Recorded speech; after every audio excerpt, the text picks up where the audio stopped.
Hmm. My little brother Tyler was arrested on a Wednesday morning, and I found out about it at 11:47 p.m. when my mother called me crying so hard I could barely understand a single word she was saying. What I did understand, after 3 years of almost complete silence between us, was that they needed me. Not to check on how I was doing, not to apologize for what they had put me through. They needed my connections, my credit, and my professional reputation to clean up the mess their favorite child had made of his life. And for just a moment, before the memories came flooding back, I almost said yes without hesitation. That instinct, the one that had kept me running toward people who had spent my entire life walking away from me, was the hardest thing I ever had to unlearn. Before I tell you how that phone call ended, I want you to subscribe and drop a comment letting me know where you're watching from. What happened in the weeks that followed changed the entire shape of my family, and I promise it is not what you are expecting. I grew up outside of Atlanta in a neighborhood where every house looked like a page out of a real estate catalog. My father worked in hospital administration and my mother ran the Sunday school at our church, which meant she spent a great deal of time talking about grace and very little time actually practicing it at home. From the outside, we were the kind of family that gets photographed for holiday cards without needing to be asked twice. From the inside, it was a different story. I was 7 years old when my brother was born, and I still remember the way the entire household reorganized itself around him like planets shifting orbit around a new sun. My father carried him through the neighborhood the afternoon they came home from the hospital, stopping at every driveway to show him off. I followed 2 steps behind, waiting to be introduced. No one asked my name. The pattern established itself quietly at first, the way habits do when no one is paying close enough attention to name them. My swim meet that had been on the family calendar for 6 weeks was missed because Tyler had an ear infection. Not a serious one, just the ordinary kind that any parent of a toddler navigates on a Tuesday. But both of my parents stayed home with him that afternoon, and I stood on the starting block looking into the bleachers at a row of strangers. I came in second. There was nobody waiting by the exit doors when I walked out in my wet swimsuit carrying my ribbon. As the years passed, the gap widened into something I stopped being able to pretend wasn't there. My father never missed one of Tyler's baseball games. He had a custom jersey made with Tyler's name and number across the back, the kind you order online and wait 2 weeks for. He wore it every single Saturday from April through July.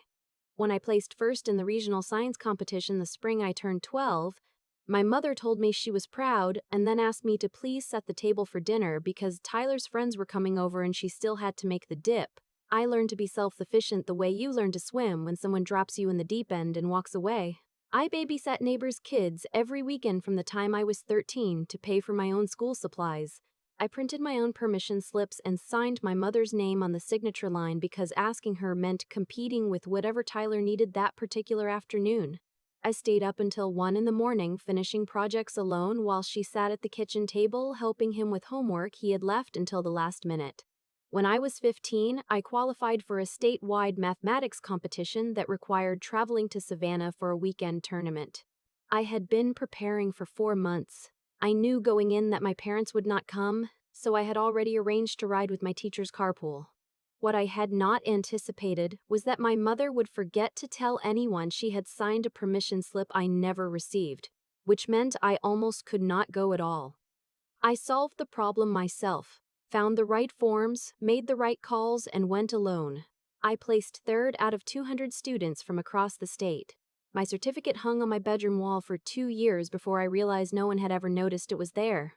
I tell you these things not to build a case or to collect sympathy, but because, without them, nothing that happened later makes sense. The small moments are the ones that do the real work. The big moments just confirm what the small ones already taught you. I graduated high school with the highest GPA in my class. My parents came to the ceremony, sat in the 4th row, took photographs afterward, and then spent the entire dinner at my chosen restaurant talking about Tyler's upcoming travel baseball tryout. My father made a toast. I held my breath the entire time he was speaking, hoping for something meant only for me. What he said was that hard work pays off, and that Tyler should watch and take notes. I smiled and thanked him and cried in the shower that night until the water went cold. I put myself through college working 3 jobs simultaneously. My parents told me they could only contribute a small amount and that I was capable enough to handle the rest on my own. That same semester, they bought Tyler a truck for his 16th birthday and signed him up for private batting lessons at $60 an hour. I filed my own financial aid applications, applied for every scholarship I could find, and graduated with a finance degree and a job offer from an accounting firm in Seattle before I ever asked them for a single thing. Moving to Seattle felt like exhaling after holding my breath for 22 years. I built something real there. I found a circle of friends who showed up when they said they would.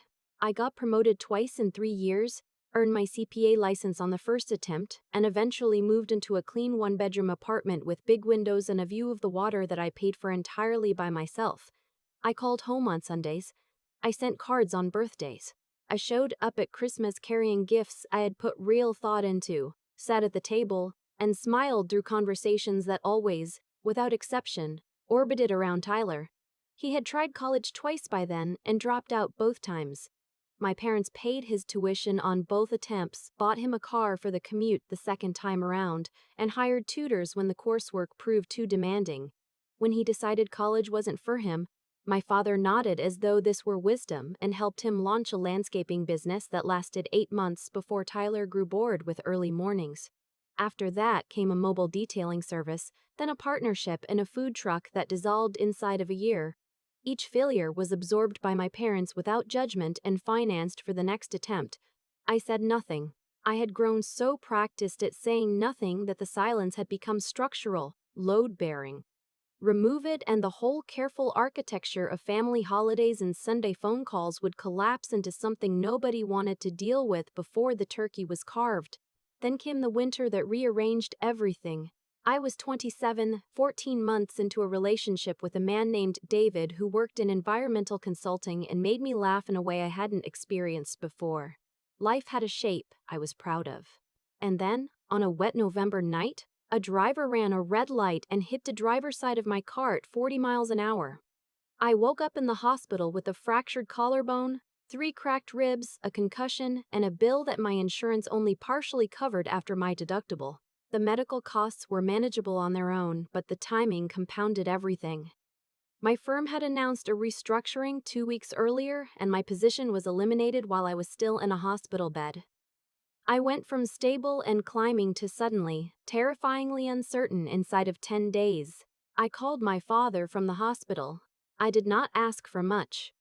I needed $8,000 to cover the gap in medical bills while I looked for new work, and I told him I would repay every cent as soon as I landed somewhere new, which given my track record would not take long. I had never asked my parents for money in my adult life, not once. He told me they were stretched thin.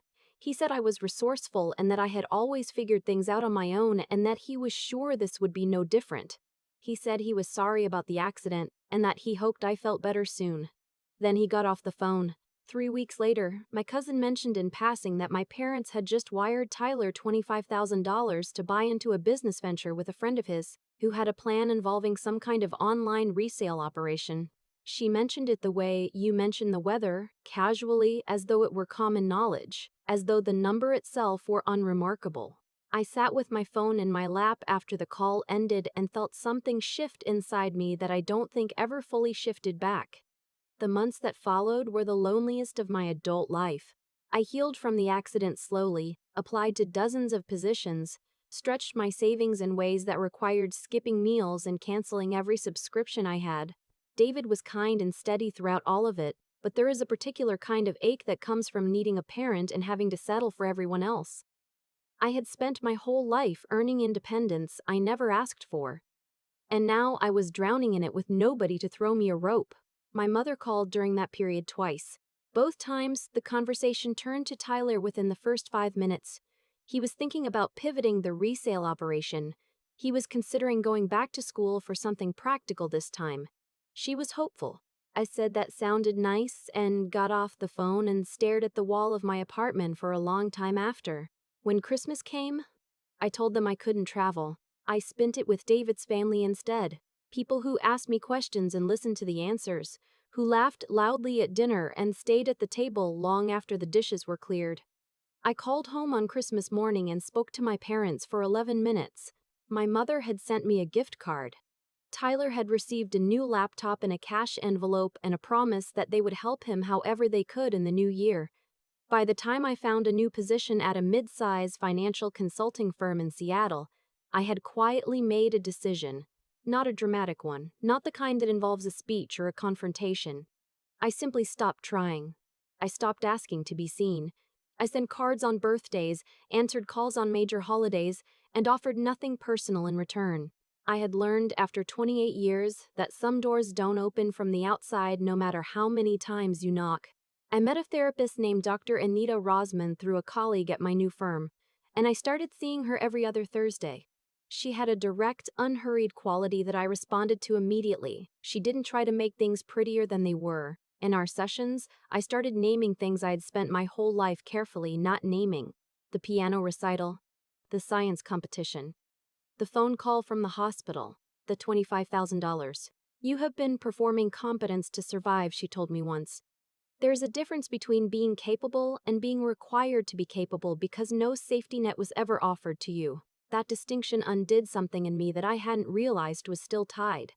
I was 31 when Tyler was arrested. By then I had been promoted to senior analyst, paid off every debt from the accident, and was 3 months into living with David in a 2-bedroom place near Fremont with a small porch where I kept a container garden. Life felt, for the first time in a long time, genuinely mine. The call came on a Wednesday night at 11:47. I was already in bed reading when my phone lit up with my mother's name. I almost didn't answer. I want to be honest about that. The muscle memory of every deflected conversation, every holiday dinner where I sat in the periphery of my own family, made me want to let it go to voicemail. But something in the hour made me pick up. She was barely coherent. It took several minutes to piece together what had happened, and even then, the full picture didn't land all at once. Tyler had been running what the authorities were describing as an insurance fraud scheme. Over the course of 2 years, he and 2 associates had staged a series of minor accidents and filed inflated personal injury claims against multiple insurance carriers. The operation had expanded further than anyone apparently expected it to. And when one of his associates cooperated with investigators, the whole thing unraveled quickly.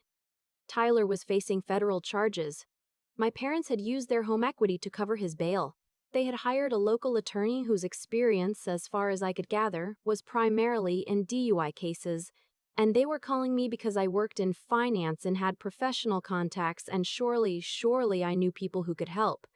There it was. After 3 years of near silence, of 2 calls a year, of birthday cards signed with nothing more personal than love, Mom and Dad, here was the ask.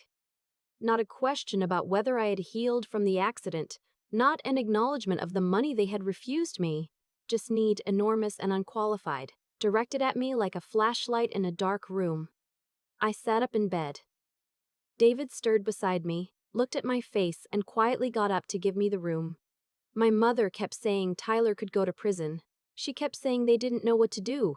She kept saying family helps family, and each time she said it, the phrase landed in my chest like something dropped from a height. I told her I needed time to think. I told her I would call back tomorrow. She started to protest, and I said, firmly and without apology, that I had to go, and I ended the call. I sat in the dark for a long time. David came back in after a while, sat beside me, and didn't say anything. Which was exactly right. When I finally started talking, everything came out in the order it happened. The accident, the hospital, the $8,000 ask, the $25,000 they had sent Tyler 3 weeks later, the 11-minute Christmas call, all of it, laid out end to end in the dark of our apartment.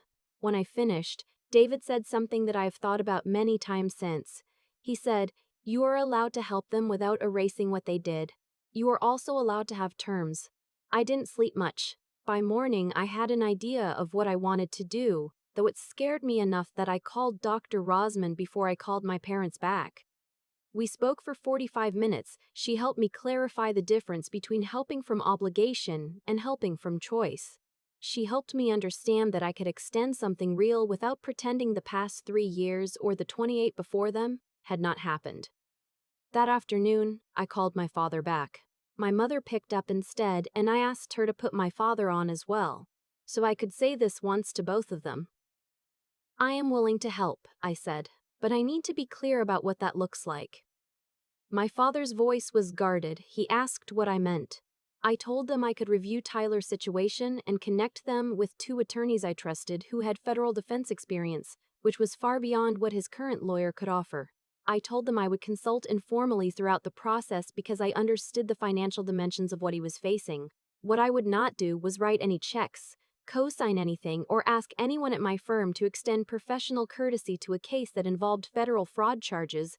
I had worked too long and too carefully to put my own career at risk. And then I said the part that made the phone go quiet.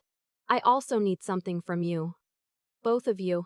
I need us to see a family counselor, together, at least 4 sessions. Not to put anyone on trial. Not to air everything at once. But because what has happened in this family over the last 30 years has consequences, and Tyler being in this situation right now is one of them. I am not doing this to punish you. I am doing it because I am not willing to pour myself into this crisis and then go back to being an afterthought the moment it's resolved. The silence stretched long enough that I thought the call had dropped. My father spoke first. He said I was using a family emergency to push a personal agenda. He said this wasn't the time. He said Tyler needed real help, not therapy. I had prepared for this. I didn't raise my voice. I said, those are my terms.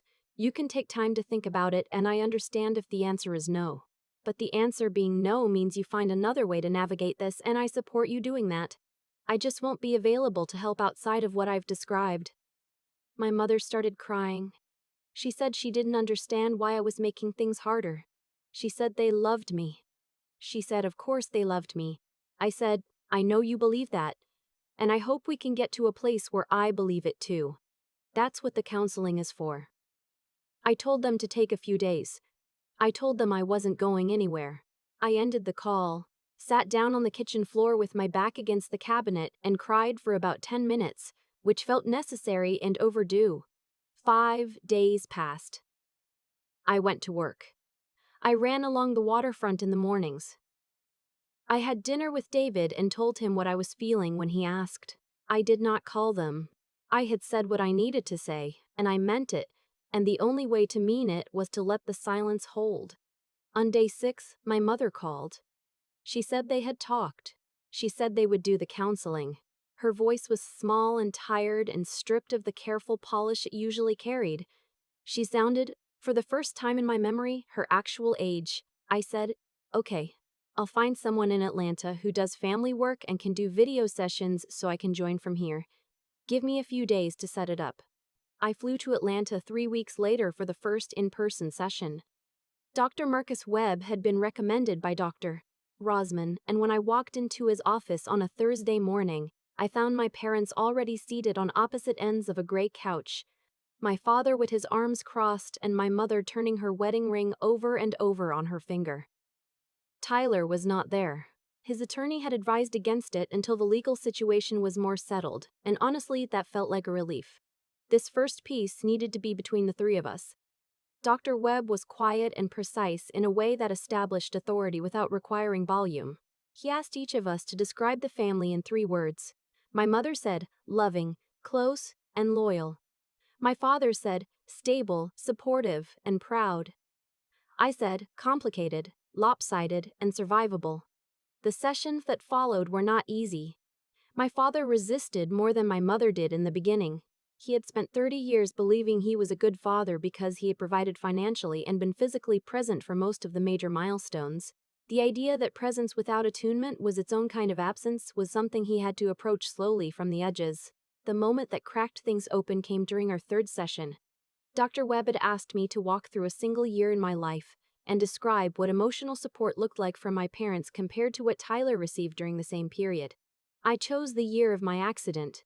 I went through it methodically, the call from the hospital, the ask for $8,000, my father's response, the 3 weeks that followed, my cousin's offhand comment about the $25,000. I described finding out about that number standing in my kitchen in Seattle alone after just having been discharged from physical therapy for my collarbone. When I finished, the room was very quiet. My mother put her hand over her mouth. My father sat perfectly still with his eyes focused somewhere past my left shoulder. The color in his face had shifted. "We told you we were stretched thin," my mother said slowly, like she was hearing it for the first time herself. "And 3 weeks later, you sent him $25,000, I said. "I'm not angry about it anymore. I just need you to understand that I knew. And I never said anything.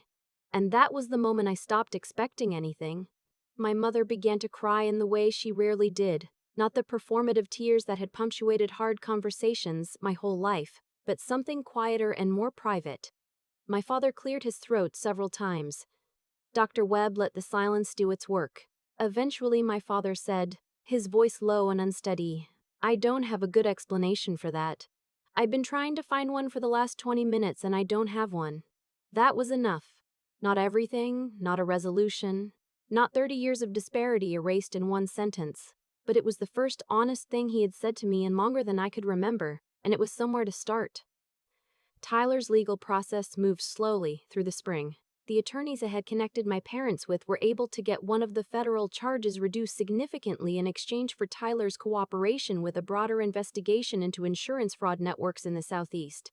He was ultimately sentenced to 18 months of home detention, a substantial fine, and 5 years of probation. He avoided prison, and I was genuinely glad about that, complicated feelings and all. He was still my brother, even if we had never been close in the way that word implies warmth. What he did not avoid was accountability, the real kind, not the cushioned version my parents had always arranged for him. The restitution came out of the same savings they had put toward his previous ventures. The legal fees consumed the rest. For the first time in his adult life, Tyler faced consequences that could not be absorbed by someone else's sacrifice. In therapy, he joined us for 2 sessions near the end. He was 24 years old and had the look of someone who had recently been introduced to a version of reality they had not previously been required to consider. He didn't say much, but in the second session, unprompted, he looked at me and said he hadn't understood, growing up, that I was paying for things myself. He said he thought that was just what I preferred, that I was independent by choice rather than by necessity. I told him that was the story the family had told themselves because it was easier than the alternative. He nodded slowly. We didn't hug or cry or arrive at a dramatic moment of reconciliation, but something moved, and sometimes that's what progress actually looks like. The changes in my parents were gradual and imperfect and occasionally backslid in ways that required honest conversations. My father forgot himself at one point and slipped into framing Tyler's situation as a mistake any young man could make, and I said, clearly and without heat, that I needed him not to minimize it, and he stopped. My mother started calling me with more regularity, asking about work, about David, about things that had nothing to do with damage control. The calls were shorter than the ones she made about Tyler, but they were different in quality. She was actually listening. My father called me on a Sunday afternoon in July, which was not something he had done in years without a specific occasion to prompt it. He asked how I was doing and listened while I answered. Near the end of the call, he said something I had been waiting my entire life to hear. Not in those exact words, but in words that were his. He said he had been thinking about the way things had been organized in our house, and that he didn't think he had seen it clearly while it was happening, and that he was sorry I had carried so much of that alone. It wasn't a speech. It wasn't the apology I had written for him in my head on various long nights throughout my 20s. But it was real, and it was his, and it landed. David proposed that August at a cabin in the Cascades with a ring he had chosen with help from my best friend, who knew my taste better than I sometimes knew it myself. I said yes while crying, which surprised me, because I'd always imagined I would be composed about things like this. I called my parents the same night. My mother's voice broke when I told her, and she said she couldn't wait to be part of it, and asked if there was any way she could help. And she asked in a way that left space for me to actually answer. We planned a small wedding for the following spring. My parents respected every choice we made without attempting to reroute them toward their preferences. My mother asked twice about the guest list and accepted my answers both times. My father contributed financially, without conditions and without inventory. On the morning of the wedding, my father and I stood together in a hallway of the venue while David's family organized themselves in the next room. He straightened his jacket. He looked at me the way fathers in movies look at their daughters, like they are seeing something they didn't notice in time and are making up for it now. He said, You turned out extraordinary, Claire. Despite everything. Because of everything. Because of everything. I don't know which. He paused. I should have said that a long time ago. I took his arm and we walked toward the doors, and I let that be enough, because it was. Because I had done enough work on myself to know that waiting for more would only cost me the moment I was actually in. Tyler attended the reception with a woman he had been seeing for several months. She had a practical, no-nonsense quality that I found reassuring. She seemed to expect something from him, which was new. We spoke briefly near the end of the evening. It was not warm exactly, but it was not strained either. We had found a register somewhere between strangers and siblings, and for now, that was honest. That evening, standing on the small outdoor terrace of the venue with David's hand in mine, and the city light spread out below us, I thought about the version of myself who had stood on a starting block at age 7, searching the bleachers and found nobody. I thought about the piano recital in the hospital and the kitchen floor and the 45-minute call with Dr. Rosman and the gray couch in Dr. Webb's office. I thought about all the ways I had tried to make myself smaller or more useful or more impressive in hopes that someone in my family of origin would finally turn toward me. The turning, when it came, didn't look like I'd expected. It was slow and partial and came with its own grief, the grief of all the years it didn't happen. But it was real, and I had learned, through a great deal of difficulty, how to let real things be enough.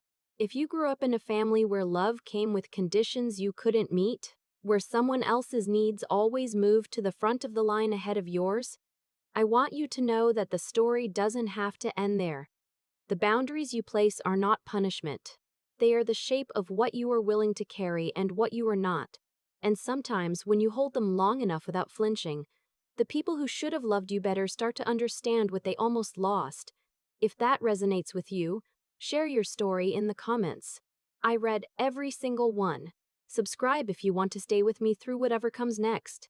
And remember that the family you build with intention, the chosen kind, the earned kind, is always, always enough.